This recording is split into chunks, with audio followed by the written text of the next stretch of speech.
Welcome to another episode. Today's question is, does worrying reduce energy?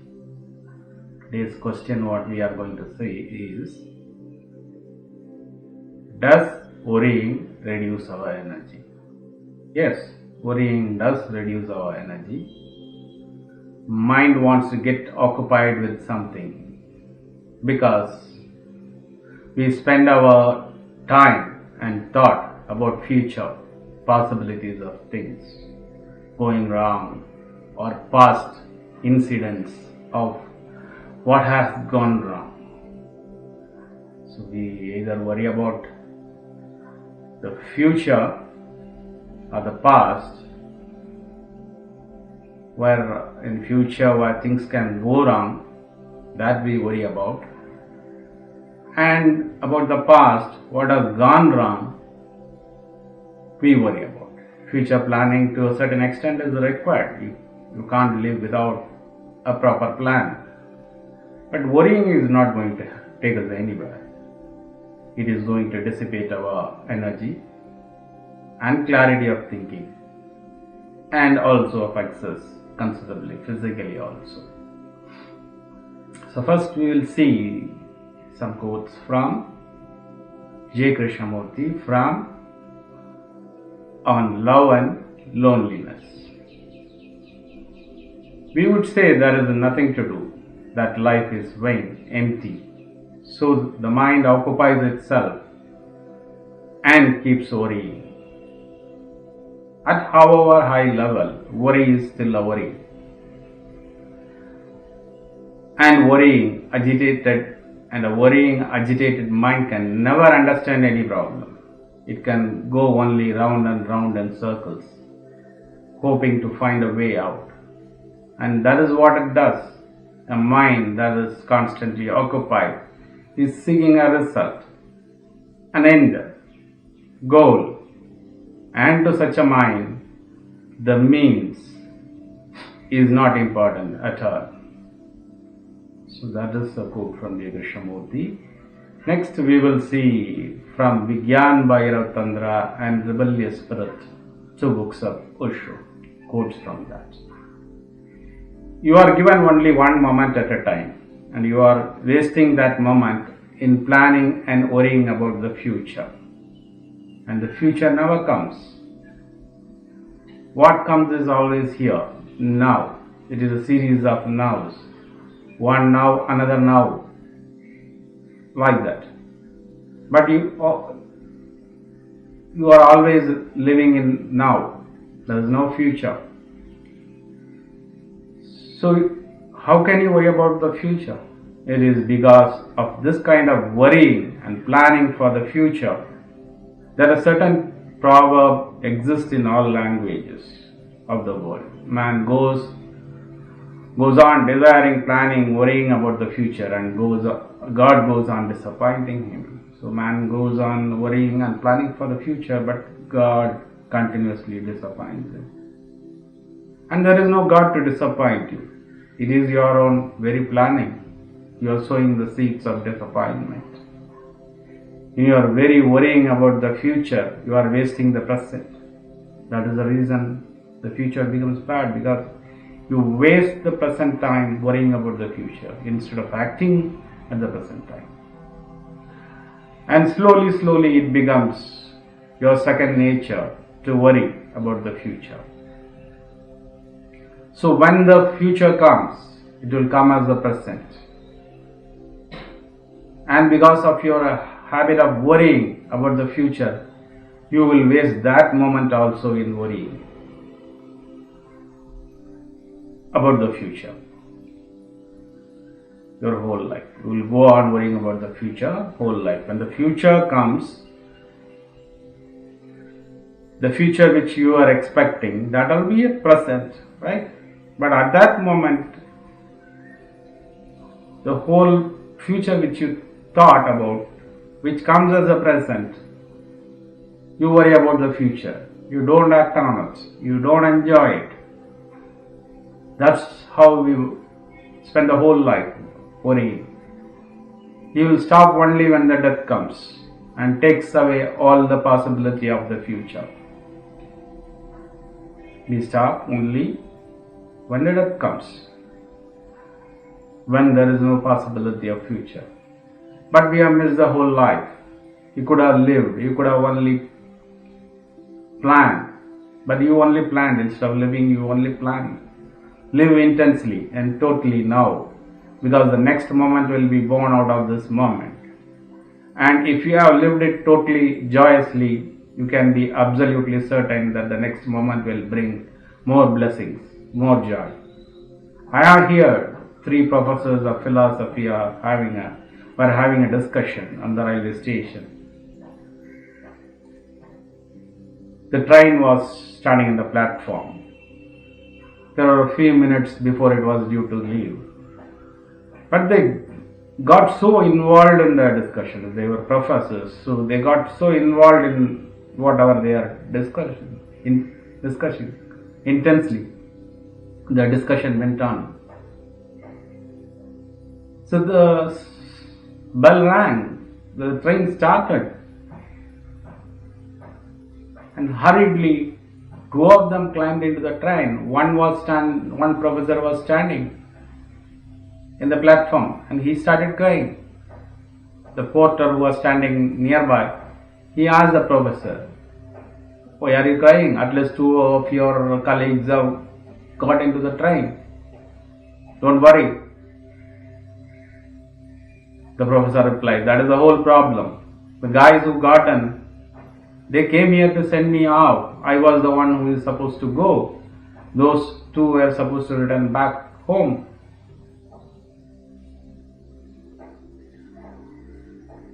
So that is how we spend our lives.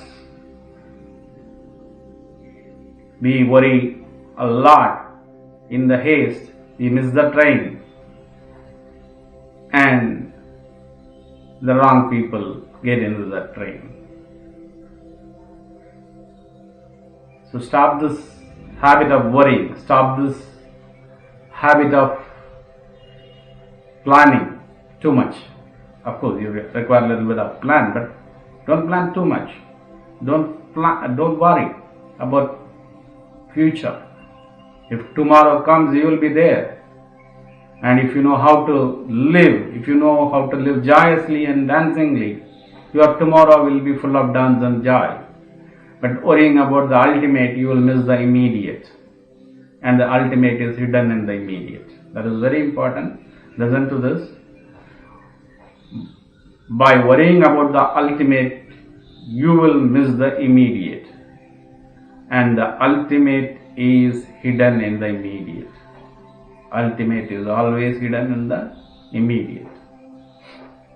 Next we will see the quote from I Am That, Nisargadatta Maharaj. Once you realize that the person is merely a shadow of reality, not the reality itself, you will cease to fret and worry.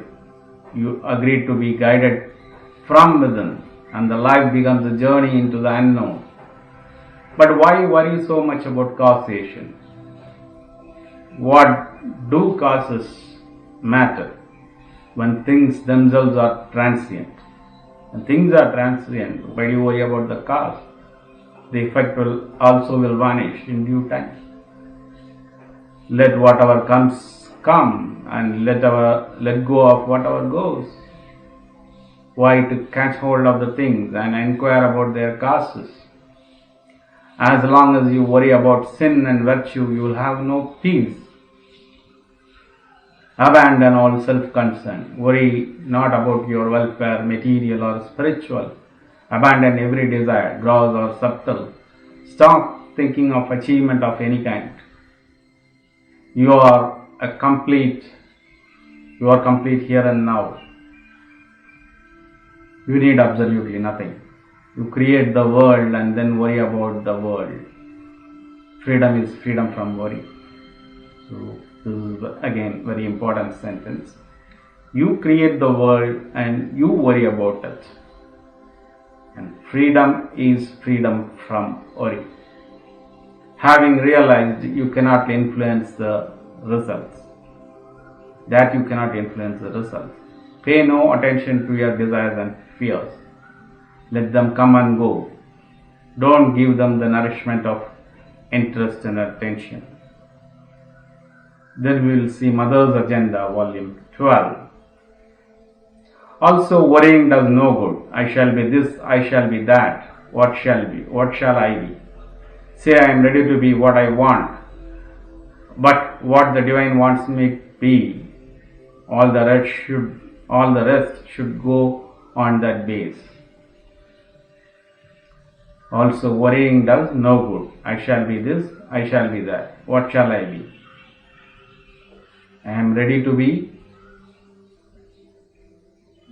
not what I want, but what the divine wants me to be.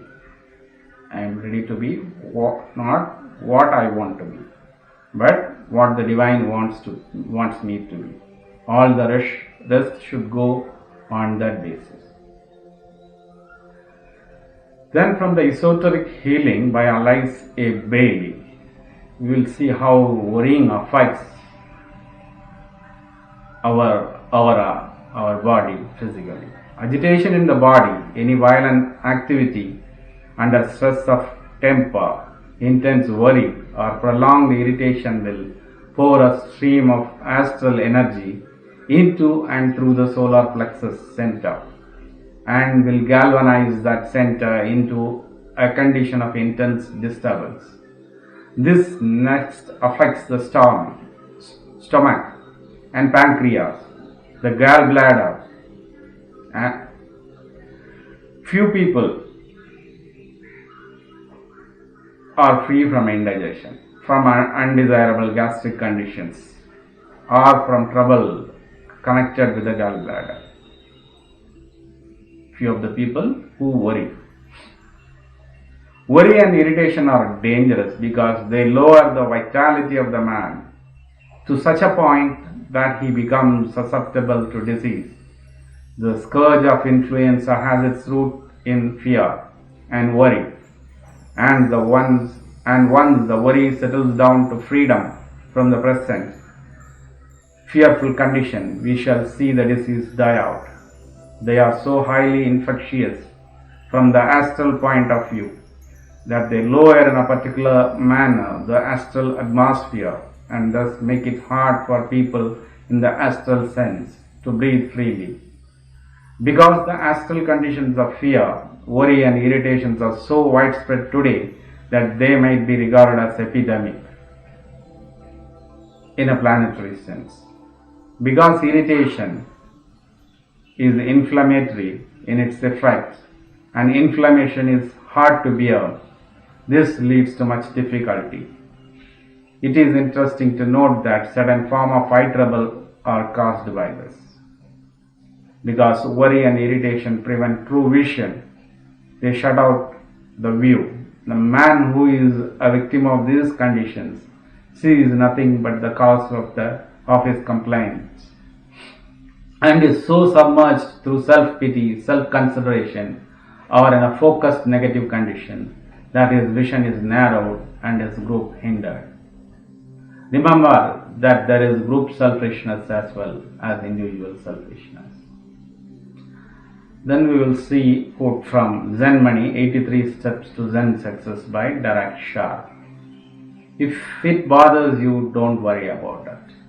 If it bothers you, don't worry about that. That is the in short of the whole thing about worry. Something in life will always bother you. If it is not the bigger things, then it will be smaller things. Nobody gets free ride. So if something is bugging you, don't worry about it because something always will. Despite this, our first reaction to bothersome is to worry.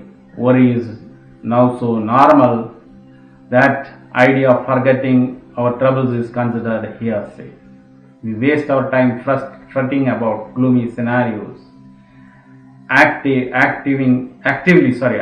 looking for what can go wrong rather than seeing what might go right. Although it is a drag, worry is compelling. By its strange rationale, it seems easier to worry about reality than actually dealing with it. Worry fills a vacuum between fear and action, temporarily avoiding the need for taking action because we are too busy worrying about problem. Every task has an anxiety quotient which must be filled, which postpones the need to find the courage to deal with our real problems. So that is about worry. Don't worry, act on it, live in the present. So with this we will end this episode. Stay with me for another episode. Subscribe to my channel.